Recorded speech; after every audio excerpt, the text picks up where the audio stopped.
इस बात को समझने की जरूरत है कि बिहार में किसान आंदोलन क्यों नहीं होता है, बिहार में कोई किसान नेता क्यों नहीं पैदा हुआ। हर जाति का नेता है, जातियों में उपजातियों के नेता हैं, यहाँ पर शिक्षक नेता है, डॉक्टर नेता है, वकील नेता है, किसान नेता नहीं है। क्यों? बिहार में किसान को लेकर या किसान के विषय को लेकर कोई नेतागिरी इसलिए नहीं होती है, कोई किसान नेता इसलिए नहीं हुआ क्योंकि बिहार में विशुद्ध तौर पर किसानों की संख्या बहुत कम है।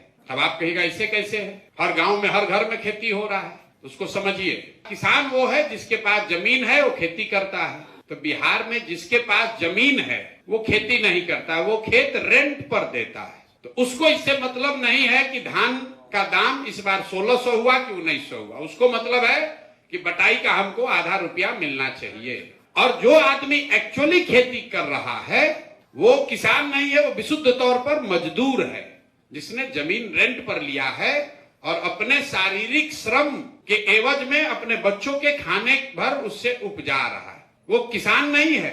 मैं हमेशा कहता हूं बिहार में जो खेती है वो कमाने वाली खेती नहीं है, वो खाने वाली खेती है। जो लोग खेती करता है, जमीन लिया रेंट पर, अगर उसका मजदूरी माइनस कर दीजिए तो बेचारे को 1 रुपया भी नहीं मिलना है। चूंकि मजदूरी नहीं है, जो महीने भर में मजदूरी करता वो कमाता उतना ही पैसा, उसको उतने पैसे का फसल उसको 6 महीना 8 महीना में मिलता है। और आप सुने होंगे गांव देहात में लोग कहता है कि भैया रोपनी में आए हैं, इसके बाद कमाने के लिए लुधियाना जाएंगे। जब आप सुने होंगे, आप भोजपुरी में भी आदमी कहता है, आप लोग भोजपुरी बोलने वाले हैं कि भैया आई बानी रोपनी करे, कमाए खाती लुधियाना जाए या कमाए खाती बॉम्बे जाए। क्यों कहता है?